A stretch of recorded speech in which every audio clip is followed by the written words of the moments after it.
Hello there, and welcome to the Angel Comedy Podcast, introductory episode. My name is Barry Ferns, and I will be your host over the coming months. Who am I? I'm a comedian, writer, producer, the founder of Angel Comedy, and co-founder of the Bill Murray in London.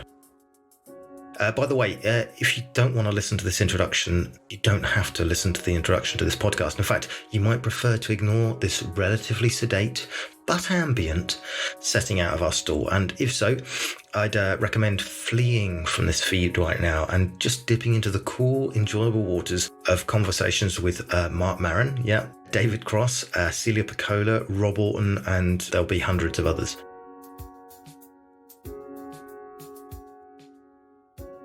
If you are still listening, this opening episode is also something of an audio essay about what the podcast is meant to be, and also to introduce Angel Comedy to you as well, and say what that is meant to be, just so that you get a sense of its genesis, its rationale, and its intentions. I'm also going to touch on perspectives about creating comedy and stand-up, and while it might feel a little bit overwordy or overworthy in places, there's still a nice ambient music backdrop to take the edge off.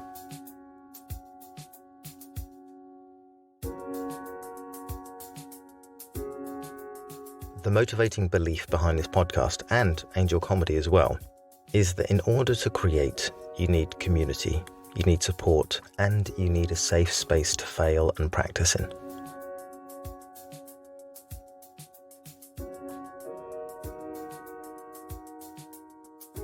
Angel Comedy isn't a business, it's a community. We take our profits and we reinvest them into the club, we share it with staff and the comedy community. We're the only club in the country to give slots to brand new comedians as well as to world stars like Eddie Izzard or Maria Bamford. And we put on free shows deliberately to keep comedy open access, and also free workshops weekly, deliberately to keep access open and to support as many people as we can. Some people might not need a club or a podcast to create. For some, the creative space that they have might be enough. It might be a group of friends at school, or a group of like-minded artists or comedians who've picked up the baton from friends at school, a training college or university, a mentor, a brother, a sister, a cousin, or a parent who lives in a city that comedy clubs are nearby and allows them to live affordably or for free while they perform and practice comedy, not needing to get paid for it. Oh, the privilege of that. Or it could just be a massive trust fund.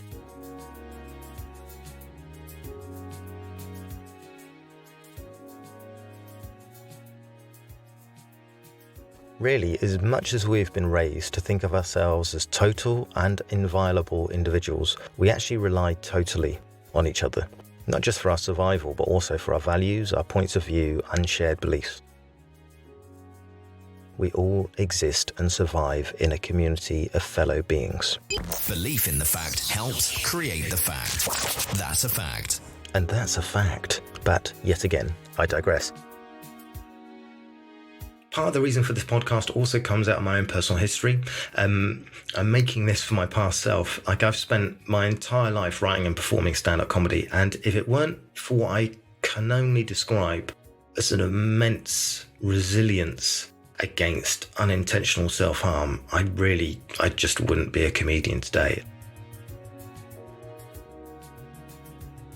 Over the last 20 years, my attempts to create comedy and make it my livelihood have at times made me homeless, bankrupt, redundant, put me on antidepressants, made me change my name, lost me more than one relationship, and somehow made me a hate figure for an Oscar-nominated actor. Yeah. And part of this podcast and creating Angel Comedy is to assert that it really doesn't have to be that hard. You don't have to make it as hard as I made it. Not if you have community support and a safe space to practice in. there really is a damaging myth, and I think it's a damaging myth in all creative pursuits, that the true artist, the great artist, is an iconoclast that makes it on their own.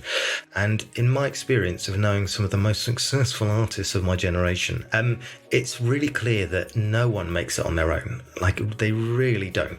I mean, it makes a great story for a newspaper, but everyone has support, even if they don't talk about it, unsexy and mundane as that sounds. And that's also why we started Angel Comedy, because there might be many people that don't have resources around them, or it's just impossible to have all the resources that you need around you a lot of the time.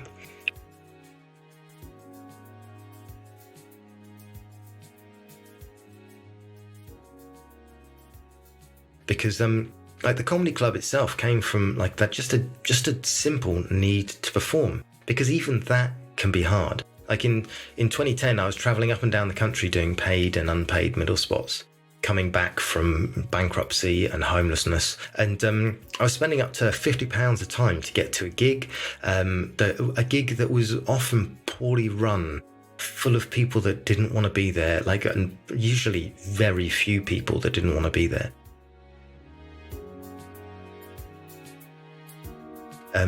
And it was just impossible to learn or build up a kind of experience level of the most basic comedy lessons. So I decided, along with a comedian at the time called Linus Lee, to take that money that I was spending, or we were spending, which is about £200 a week, and to put on a show ourselves, pay for a well-known professional headliner and make it free, so that we could at least be guaranteed one good gig a week.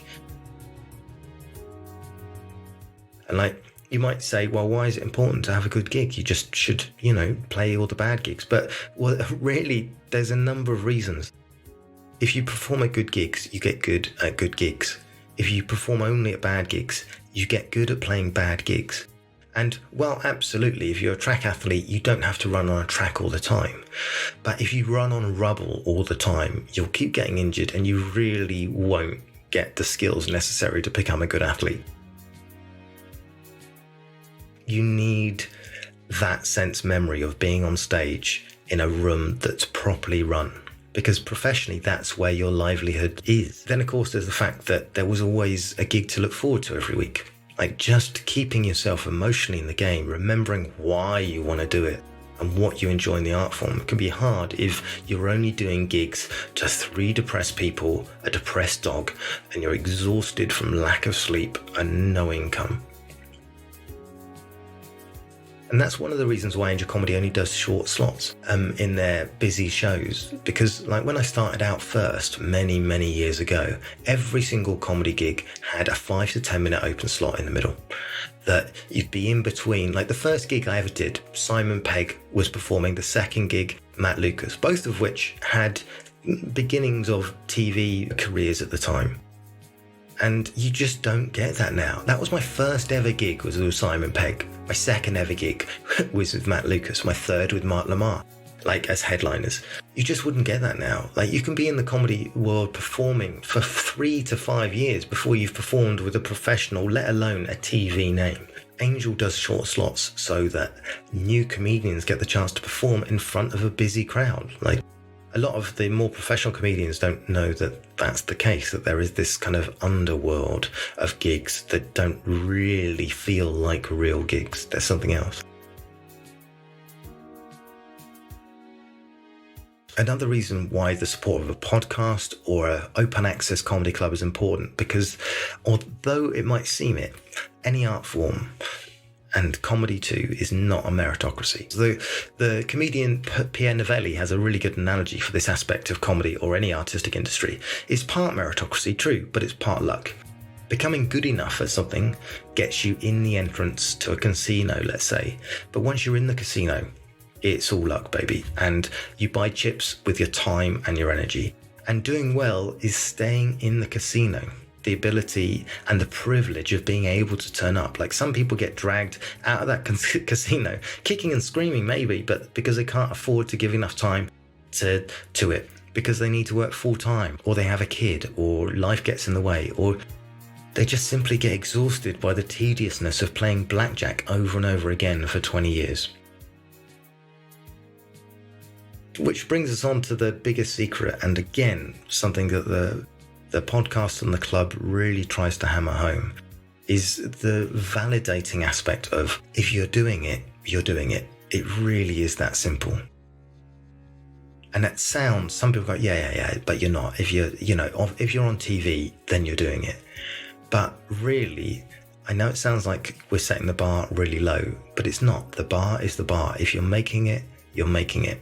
Honestly, the feeling of accomplishment that you get from writing something or completing a show or just a joke or a story or a creative endeavor is pretty much all you're ever going to get, no matter how successful you are. I know this sounds counterintuitive and extraordinary, because you just imagine what it's like to be on TV and have the success, the respect of all your peers.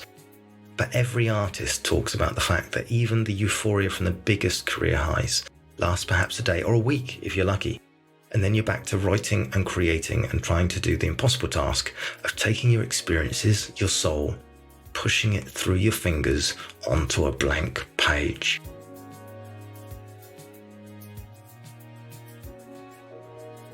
This resource is also brought to you from the idea that no single viewpoint is sufficient to fully express or understand anything. Most of the thoughts in our head are just our best guess, and that's true for everyone on this podcast too. We are no more experts than you are. I know it might seem like a comedian that's been working for 40 years in the industry is an expert, but take what you need and only what you need, because always remember that no one else knows how you best express yourself. Even Jerry Seinfeld can only tell you what worked for him in his very specific biology and time frame. He can't tell you how to translate your own mind and experiences into your own unique, nuanced and sparkling creative vision. So enjoy the podcast, which will probably, on a first listen, not quite live up to this highfalutin essay of ideas and concepts. I imagine if you listen to this introduction, you'll probably listen to the first episode and think, it's just a conversation with another comedian. And it will be that as well. Some episodes might just be that, but the intention is to cumulatively live up to our intentions. Slowly, hopefully, step by agonizingly slow step, much like the creative process itself. It's a marathon, not a sprint.